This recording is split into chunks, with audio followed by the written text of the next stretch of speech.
Come with me to a magical place where being labeled the pork queen is a compliment, where being nice is just a way of life, and where all leaders of the free world must pass through.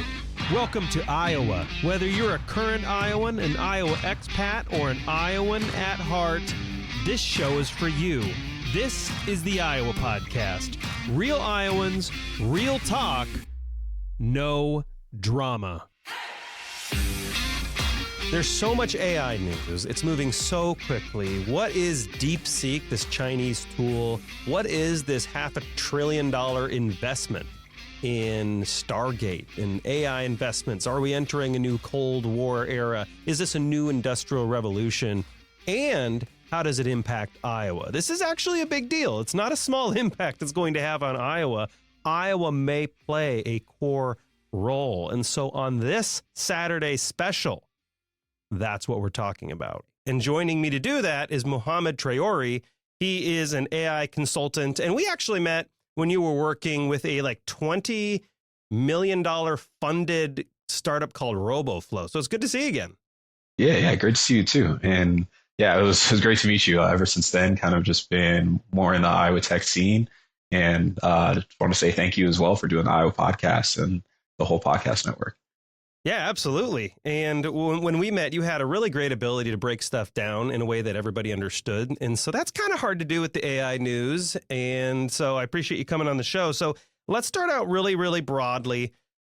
And let's start out on just two things. Let's start out broadly on the DeepSeek thing. That's the hot news right now. And this Chinese AI startup. And so we're going to get into all the details, like why it matters. But just broadly, for people who keep hearing that name, what is it and who cares? Yeah. So DeepSeek, so a series of models. There wasn't just one that was released, but essentially what's happened is people have seen that, okay, it's not that America had this massive tech dominance and that we didn't really have to worry about China at all because we did these chip export bans. So they've maybe found a way around this through just pure innovation.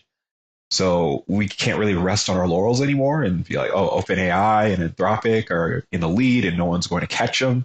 It's not a question of when these other independent labs are going to catch them, but how much more of a lead that they do continue to have is DeepSeek is hitting the same benchmarks or close to them these days. Got it. So DeepSeek is basically, we thought we were way ahead with OpenAI and Grok and whatever AI tools we're working on. And turns out maybe we weren't actually as far ahead as we thought. So the investments I spoke about earlier, it's $500 billion, I think, in Stargate. And we'll explain what that is. It's backed by OpenAI, SoftBank, and Oracle. What is a lot of that? Is this basically this investment? Is the whole idea to stay ahead of countries like China because we're in an AI race, essentially? Yeah, I'd say an AI race, definitely. And it's a mixture. I'd say a little bit of it is, okay, we want to stay ahead in the race. But the other piece of it being we want to cement dominance of our biggest power players. Like for the Stargate project, OpenAI seems to be the main beneficiary of it. Looking at things like solidifying more access to energy infrastructure, also getting more of these all-important chips. So we don't just have these chips for training, but inference, getting these models out to people so that they can actually use them. Yeah, so I'm glad you brought up the chips and this kind of connects the dots on why the market crashes because the Chinese have this DeepSeek tool. It doesn't seem to make any sense to people. Like, who cares? Like the DeepSeek invents this AI tool. It looks like this company is not that far behind OpenAI. Why did NVIDIA tank? This doesn't make sense to people. So can you explain why those two things are connected? Yeah, I'd say the two things being connected that, the stock market, is always forward looking. So the whole thing with NVIDIA and it just continually raising ever higher for its market cap is the expectation for a while has just been, okay, we just need bigger and bigger models. And when you have bigger and bigger models, you need far more bandwidth for training. When it comes to the improvements for training, okay, we need better and better chips. So people would have to keep upgrading chips, meaning you're going to keep spending more and more and more money on chips. But this whole DeepSeek thing, the interesting thing about it is what we found is there's actually other ways we could optimize these training pipelines so that training costs less money. Maybe we don't need, these level of chips, the H100s in the cases that many companies are using today versus the H800, kind of a nerfed or worse version that the Chinese DeepSeek team used. Maybe we can get away with cheaper chips to actually train these models and get high performance. But that means companies are going to spend less money, and NVIDIA being the player that they're spending all this money on, then maybe NVIDIA's revenues are going to go down. And that's. Sure. So the problem here is that we were all operating under the assumption we would need these super powerful chips to run AI training. And I think it would be helpful also to explain why AI training costs money, because you're not feeding an AI food. You're not sending it to college. And so a lot of people are like, why does it cost this much money to train a freaking computer? I don't understand that. So this obviously plays into this. But, well, actually, maybe we should start there. That might be helpful is DeepSeek was able to train this model for dirt cheap using what you called Nerf chips, which are kind of like chips that are throttled a little bit. They're maybe not as amazing as the ones we get over here in the US. And those are the NVIDIA chips. And so we always operate under the assumption you need a lot of money and really fast chips. And supposedly DeepSeek proved all that wrong. Therefore, maybe we don't rely on NVIDIA and all these organizations that much. It's kind of what's going on. Here's the question, though. Why does it cost so much money to train things? Walk us through that. Yeah, well, several factors to cost. One being, the cost of power and electricity. Another thing being when you're looking into the input of what you're actually paying people that are doing the research and setting up these pipelines. But then also, there's these like GPU hours or that turn into days, actually, when you look at these GPUs and the amount of data that they're processing. Like we're talking about hundreds of billions, trillions of actual words that these models are looking at and being trained on and processed on. Just think about how many words you read in a day as a person. You don't read anywhere near that much. But for a GPU to get through all of that and make proper sense of it, it just takes a large amount of time and a large amount of energy. And I'd say the other impact in it being that NVIDIA has a lot of pricing power since they're a dominant player within the space. While it does take a lot of money to produce these chips, they're able to get the margin that they're looking for because no one really has a good competitor to go to that's on par with them. But I do really want to caution everyone on the thinking of the market being that, oh, this means NVIDIA's revenues are just going to continually drop. I don't completely agree with that because this whole DeepSeek thing has opened the door for not only more competition, but people buying more advanced NVIDIA chips. Because what DeepSeek did was they figured out, oh, if we actually optimize the way we program these chips even further, then we can find more efficiencies in the model training process. Well, if you think about that, and go ahead. No. Continue the thought. Yeah, I was going to say that if you think about that and say, okay, well, if we optimize the training process, make it more efficient, and they got better results, cheaper out of the Nerf chips, well, these companies in the US have paid for these more expensive chips, these larger training clusters. If they use the same efficiencies, then that means that they're only going to be able to train better models faster and cheaper, meaning innovation is only going to be on a faster timetable. Yeah, so OpenAI was able to supposedly train this whole new app, this new service. People don't really understand models generally, but they understand it's this OpenAI, this app you can use to do cool stuff. So basically, they were able to train it for $5 million, which sounds like a lot, but and it's not an apples to apples kind of comparison, obviously, but generally, what does it cost to train a model? And mostly it's energy costs, right? I mean, it's people, it's energy costs, but they're $5 million. What would that have normally taken a U.S. company to do? Yeah, so typically you're seeing for OpenAI, you're seeing figures of 400 million plus in some cases. In some cases, we're reaching $1 billion territory, and it's because of these very, very large clusters, cost of energy. But again, I don't think the 5 million figure is the one to wholly focus on. People Okay. also need to realize that, okay, but that was the final training run. How many attempts and training runs were there prior that failed Oh, or didn't yield the proper results? That needs to be considered too. And also, just the cost of energy, like I said. And if you look at the DeepSeek paper, if you look at the number of people that are cited within it, it's massive. So this was a fairly large number of people working on this. You have to factor in what they're being paid. Different systems between US and China and how people are paid. So that factors in too. But at the end of the day, yeah, you can't just make an apples to apples comparison, in my opinion. this is good because what you're saying, and this was actually my next question. You also brought up energy. We're going to talk about energy too. But what you're saying is that 5 million might not really be 5 million. There may be a lot more cost behind it.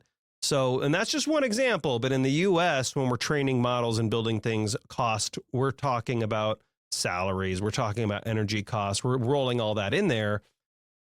But maybe DeepSeek didn't do that. Like maybe there's a little deception going on how they pulled this off and the real cost. Yeah, I just think that the $5 million being latched onto, being the cited number within the paper and the releases, I don't think it's them kind of doing this like propaganda of this figure. It's more of this is what the media has just latched onto. Mm. I think that's just a more shocking value to look at. When you look at what they charge for inference, for if a developer wanted to use their API or use the model through DeepSeek, also far cheaper, I think like 95% cheaper or so than OpenAI's equivalent models.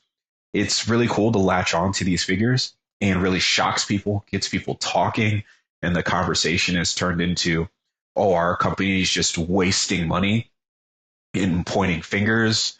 So at the end of the day, I don't blame DeepSeek for it whatsoever. I think the media should just take more of a look at how they're speaking on this model and ecosystem.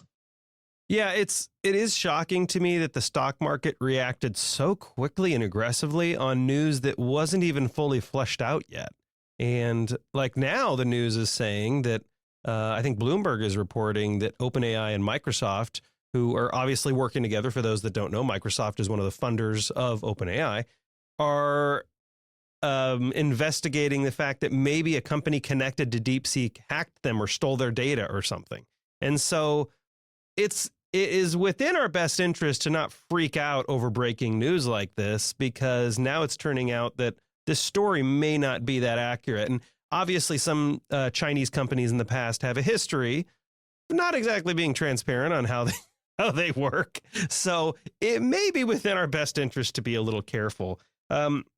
You brought up energy implications, and so I wanted to ask about that and basically tie Iowa into this, because in Iowa, we have a lot of cheap real estate and our energy costs are some of the lowest in the country.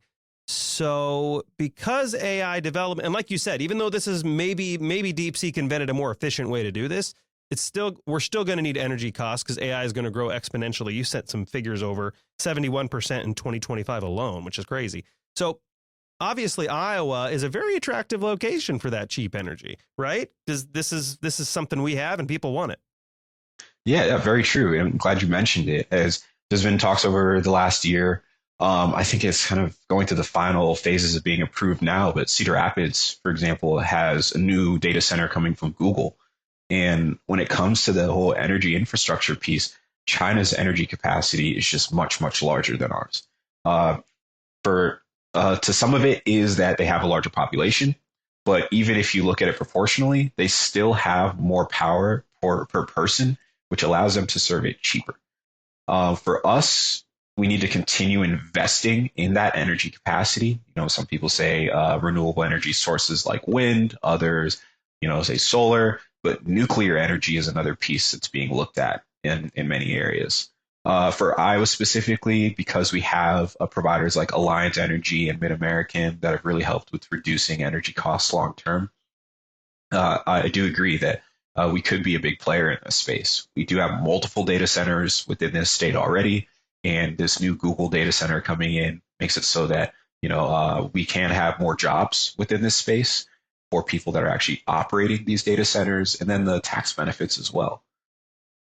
Now, like a data center with AI development, obviously, is it really going to need to employ that many people in the future, though? Wouldn't these data centers be essentially giant? I mean, no different than giant storage lockers, because I'm assuming if we even do need an engineer, it'll be a few, right?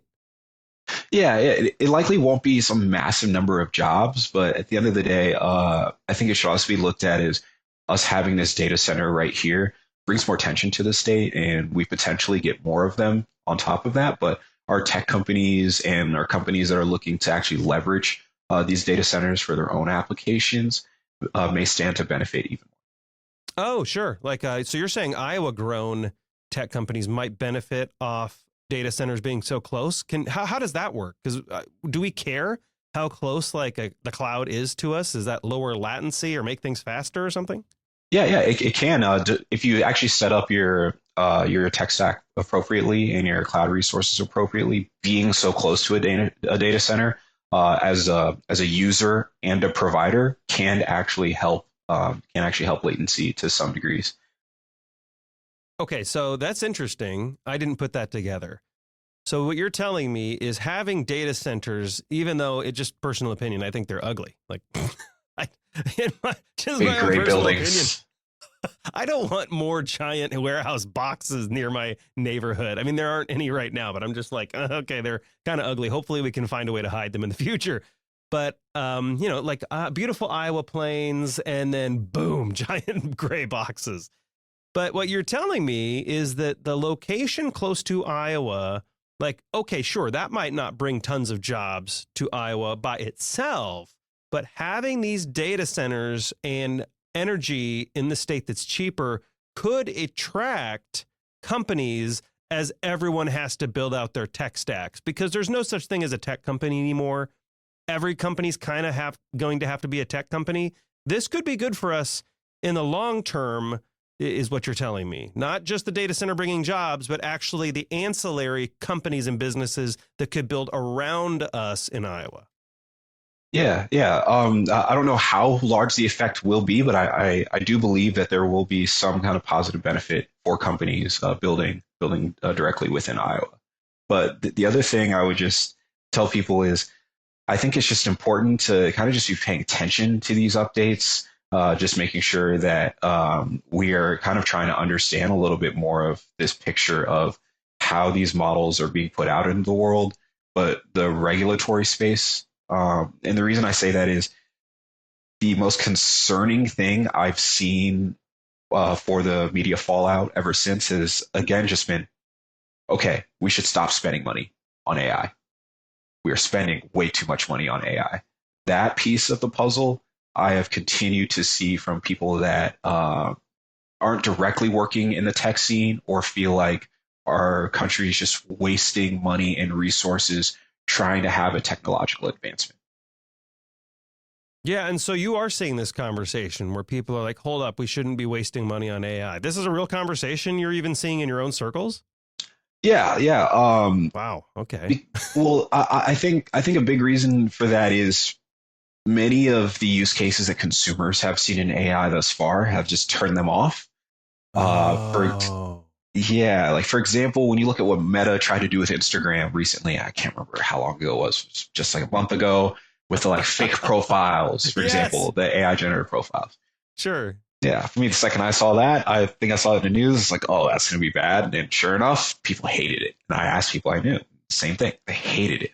The chatbots, at times bringing incorrect information or not being as useful as people would like it to be, or just simply wanting to speak to a human. People seeing the job losses or potentially being affected by the job losses and only blaming AI, whereas there could be other factors in play.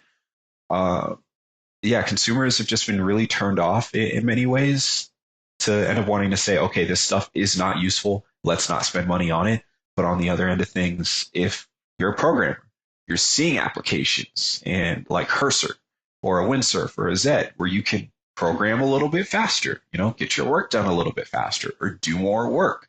Or use AI tools that help you generate a website quicker. So you're actually seeing utility on that end of things, and you might completely disagree. So depending on the end of the spectrum you're in, or you're closer to the tech and actually building with it versus just sitting there and waiting and just having something built for you, there's just a complete dichotomy. Yeah, so the early uses of AI, like being used to write memes and do hilarious Instagram profiles, as fun as it is for the tech community, and as hilarious as it may be sometimes, this stuff may have turned off, may have turned off some people, because of course that's what Americans do, right? When we have new technology, we use it to make like fart jokes and memes. So maybe it turns some people off. Everybody. So energy being cheap here, I would venture to guess real estate being cheaper here. I mean, you try to go Southern California real estate, good luck, right? Really expensive, although it might not be so expensive in the next few months. Those are two draws that maybe the Googles of the world, X's of the world, formerly known as Twitter, Tesla, all these organizations may be very interested now in Iowa as they have to build out more servers, get more energy, server farms, that kind of thing. Is there anything else that attracts people uniquely to this state, or is it just cheap real estate and cheap energy? I think cheap real estate and cheap energy is a big piece of it, but it's a huge piece. Yeah. Yeah. I'd say another thing though is it can be, the low tax implications too as well. Oh, sure. Yeah, we do also have lower state taxes than some of these other states. And, for Cedar Rapids, I think as well, and many of the other projects that have been built, the actual tax rebates and benefits that have been given. So it's been more friendly to these companies rather than these longer potential permitting processes. And there's another one, permitting. That's a good point. Yeah, that you may have to go through in other states. Like, let's say you wanted to do the same type of project in California, you're likely going to have a much longer wait. And when the whole thing is that this is a race right now, you want to go to states that are going to be more amenable to you getting started sooner rather than later. Sure. So let's say then, and again, maybe you're not an expert in this area, so you can decline to answer if you want. But let's, like, cheap real estate, cheap energy, fast permitting, and lower taxes here. Are those enough to attract companies where we don't have to give tax incentives on top of that? Are those three things enough? Can we hold our ground and say, no one gets tax incentives? You can come here because the cheap real estate, cheap energy, the taxes are lower, and the permitting is quickly. If you don't want to, go find another state to do it. Are we in a position where we can put our foot down and people will come here without special treatment? Yeah, I'm actually not an expert on that specifically, but who knows? There's a lot of other factors at play. Another state could see that and just say, instead of, okay, well, we will give them that rebate. But I think I saw something recently too about federal lands potentially being sold, and who knows? Maybe it ends up being that private companies buy up these federal lands and then build these projects there. So I think there are just far too many variables to, just make a concrete statement. But at this time, thankfully, we have started to look into these plans, and we do have some of these data centers coming. Yeah, so it is interesting because obviously it's an AI race. Everyone's being very aggressive, trying to get ahead of the other company. And, so much so that the news cycle is moving very, very fast. Information may not be quite accurate up front. A few examples, of course, being the whole debate where President announced Stargate, and then Elon Musk of X tweeted out, I don't think they have the money. Turns out maybe they didn't. They had to interview Satya Nadella, who says, well, we'll put up some more. I mean, the whole thing is moving quickly. DeepSeek, of course, saying we only trained it for 5 million. And now you're saying that, well, maybe that's true. And then if Bloomberg saying, oh, now it looks like maybe DeepSeek hacked OpenAI. So this is definitely a race. It's almost like a new Cold War, except without I don't know what the other, is there another historical example that we've seen? Maybe the Industrial Revolution is the last time we've seen something this aggressive. Is that a good example, or is there a better example? Yeah, I'd say in a way, but at the same time, you do kind of have a few influences from the Cold War, I'd say. You have these two countries, well, actually multiple countries, looking at, okay, how do we outcompete the other? Is it on Is it on bringing in more talent? Many vectors to this. Is it, do we bring in more talent? Do we have the cheapest energy? Do we have the least amount of regulation? Do we give the most amount of tax benefits? There's many different ways countries are looking to compete here. So I just think at the end of the day, what we all need to do is, if you aren't paying attention to this AI space, it is very important to at least understand some of the baseline terms within it. And this way, when some of these stories come out, maybe we have a few more people being more skeptical rather than, just retweeting or reposting these things or echoing every single point that they're seeing in a media story, because it may not be the whole story. 5 million, while it sounds great, again, that was only the final training run. Many other experiments. It's really good to keep track of this stuff, because I just yesterday, and I don't even know what the truth is, honestly, but I think the rumor was that DeepSeek was open source, which means in the tech community, like all the source code, everything, how it was developed, how it was trained, how it was built, it's all open for everybody to see. But then another tech expert said it's not open source. The weights are open so we can see, but the tech and the programming itself is not open source. And so these are two authoritative people in the space that were disagreeing on this thing. I don't know if you have an opinion on that, but this is a good example of why it's careful to don't pay attention to the first break of the news, but follow up on the news. Yeah, there's exactly right. And I'd say for open source, there are seemingly now two definitions. Previously, it really was that you should have the data associated with it too to truly be open source. But what you've seen since LLMs really became popular is people saying, large language models, LLMs, for those. Yeah. Thank you as well for that. When it comes to large language models, open weights, just having the weights available so you can download those and run the model yourself, that's enough to be open source, which is still very, very helpful when associated with these research papers. But you already do have companies like Hugging Face trying to recreate these processes and not only make models on par with DeepSeek, but also including the data in an open way, which I do think is going to help others accelerate. So I think there will continue to be a mix of this. People don't want to, put all their secret sauce out there, especially when you're trying to make money. I think the CEO of the company you were at when we met, Roboflow Joseph, told me one of his favorite AI quotes is, "AI is electricity." And he was like, it's that impactful, because most people don't see it, but it is that impactful. And he said, right now, if there's one thing you can do, if you feel like you've missed out on the AI revolution and you're so behind, because you're really not, if you invest in it now, I'm not saying financially, although that may be a good decision, but if you invest intellectually in learning this stuff right now, he said, you're actually going to be very early on the global trend and how this reinvents global commerce, and it'll reinvent every industry. So last note, Iowans with businesses, Iowans that really want to understand what the future holds for the state, what's the leave behind for them? What action can they do? They're sitting in a room, they're obviously listening right now. What is the thing they should start doing today to get caught up? I think the important thing would be to find, a specific set of newsletters and also podcasts that you're listening to on some kind of weekly basis to get AI updates in a more bite-sized format. Another thing I'd say to be important is to look at processes within your organization, not just as, okay, it'd be great to completely replace, this element, but more of how do we look at this holistically and say, all right, this is how we do things today from point A to point Z. Let's find the biggest inefficiency within that process and kind of experiment on a few AI tools there. That way we at least start building that muscle, because that's going to keep forcing you to learn how AI operates, but also just building that muscle just for a specific smaller process to start.